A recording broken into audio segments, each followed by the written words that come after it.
উত্তরবঙ্গের স্বাস্থ্যসেবায় নতুন দিগন্ত উন্মোচন হতে যাচ্ছে নীলফামারীতে।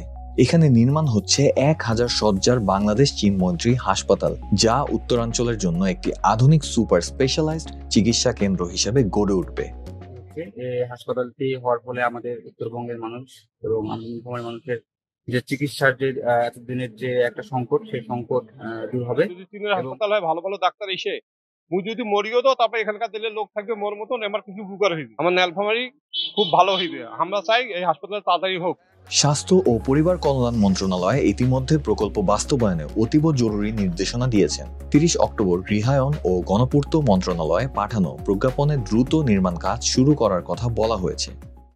স্বাস্থ্য সেবা বিভাগ থেকে আমরা একটা চিঠি পেয়েছি, সেটা হচ্ছে নীলফামারী সদরে ১,০০০ শয্যা বিশিষ্ট বাংলাদেশ হাসপাতালের ব্যাপারে। তো এই ব্যাপারে বলা আছে যে মাস্টার প্ল্যান তৈরি করার জন্য স্বাস্থ্য মন্ত্রণালয় থেকে ২৫ একর জমি চাওয়া হয়েছিল, সেটা পর্যাপ্ত জমি। এবং আমরা এই জমি দুদিনে আমরা যথাশীঘ্রই এটা ডিজিটাল সার্ভে করবো এবং ডিজিটাল সার্ভে হয়ে গেলে এটা মাস্টার।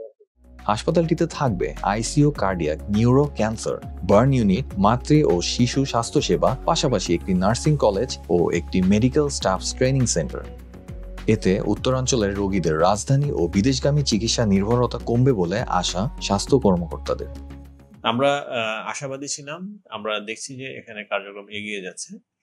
আমরা গতকালকে একটি চিঠি পেয়েছি যে সেখানে একটি চাইনিজ যে ঠিকাদারি প্রতিষ্ঠান, ওদের একটি প্রতিনিধি দল আসছে, আমাদের সাইটটা ভিজিট করতে আসবে খুব শীঘ্রই।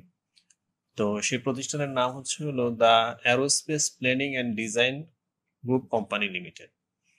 এবং সেজন্য স্বাস্থ্য মন্ত্রণালয়ের একটি ৭ সদস্য বিশিষ্ট একটি উচ্চ পর্যায়ের কমিটি তাদেরকে সহযোগিতা করার জন্য করা হয়েছে। যে এখানে আমাদের জেলা প্রশাসনের একজন প্রতিনিধি চেয়েছে, আমি এডিসি রেভিনিউকে সেই প্রতিনিধি হিসেবে মনোনীত করেছি। তো ওনারা খুব শীঘ্রই আসবেন, সাইট ভিজিট করবেন, তারপর ফার্দার কাজগুলো হয়তো আমরা আশা করছি খুব শীঘ্রই শুরু হবে। স্থানীয়রা জানায়, দীর্ঘদিন মানববন্ধন, দাবি দেওয়া ও প্রচারণার ফলে এই প্রকল্প অগ্রাধিকার পেয়েছে। আমরা নীলফামারীবাসী, আমাদের অত্র এলাকায় এই হাসপাতালটা হওয়ার জন্য আমরা বিভিন্ন জায়গায় মানববন্ধন করেছি এবং স্বাস্থ্য উপদেষ্টা এসেছিল। আমরা এলাকাবাসী, বিশেষ করে এনসিপির পক্ষ থেকে আমরা তাদেরকে দাবি জানাইছি যে আমাদের এই এলাকাটা হচ্ছে পশ্চাৎপদ এলাকা। এই এলাকার মানুষ আপনার পার্শ্ববর্তী দেশে যায়।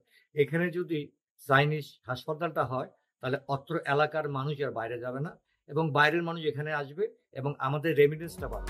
হাসপাতালকে ঘিরে স্বাস্থ্যসেবার পাশাপাশি কর্মস্থল, ব্যবসা বাণিজ্য এবং আবাসন খাতে নতুন সম্ভাবনা তৈরি হবে বলে তারা মনে করেন। এবং আমরা মনে করছি যে এই হাসপাতালটির মাধ্যমে আমাদের নীলফামারীর যে সাধারণ মানুষ রয়েছে যারা, তাদের কর্মসংস্থানের ব্যবস্থা হবে। এখানে হাসপাতালটা হলে অত্র এলাকার মানুষের, কর্মজীবী মানুষের কর্মসংস্থান হবে।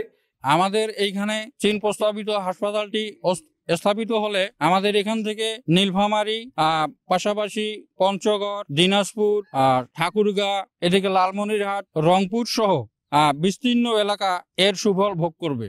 আমাদের দেশের টাকা খরচ করে বিদেশে গিয়ে যে ট্রিটমেন্ট নিতে হয়, এটার জন্য যে অনেক পেরেশানি আছে, আমরা থেকে রেহাই পাবো। এই হাসপাতাল নির্মাণ হলে উত্তরবঙ্গের চিকিৎসা অবকাঠামোতে বড় পরিবর্তন আসবে এবং রোগী বাঁচানোর হার বাড়বে, এমনটাই প্রত্যাশা স্থানীয় বাসিন্দাদের। তো আমরা এলাকাবাসী কৃতজ্ঞতা বোধ করতেছি এবং অনেক উপকৃত হব যে আসলে চিকিৎসা খাতে আমাদের উত্তরবঙ্গে একদম খুব খারাপ অবস্থা। তো এই এলাকার একটা অবস্থান আশা করি অনেকটাই পরিবর্তন হয়ে যাবে।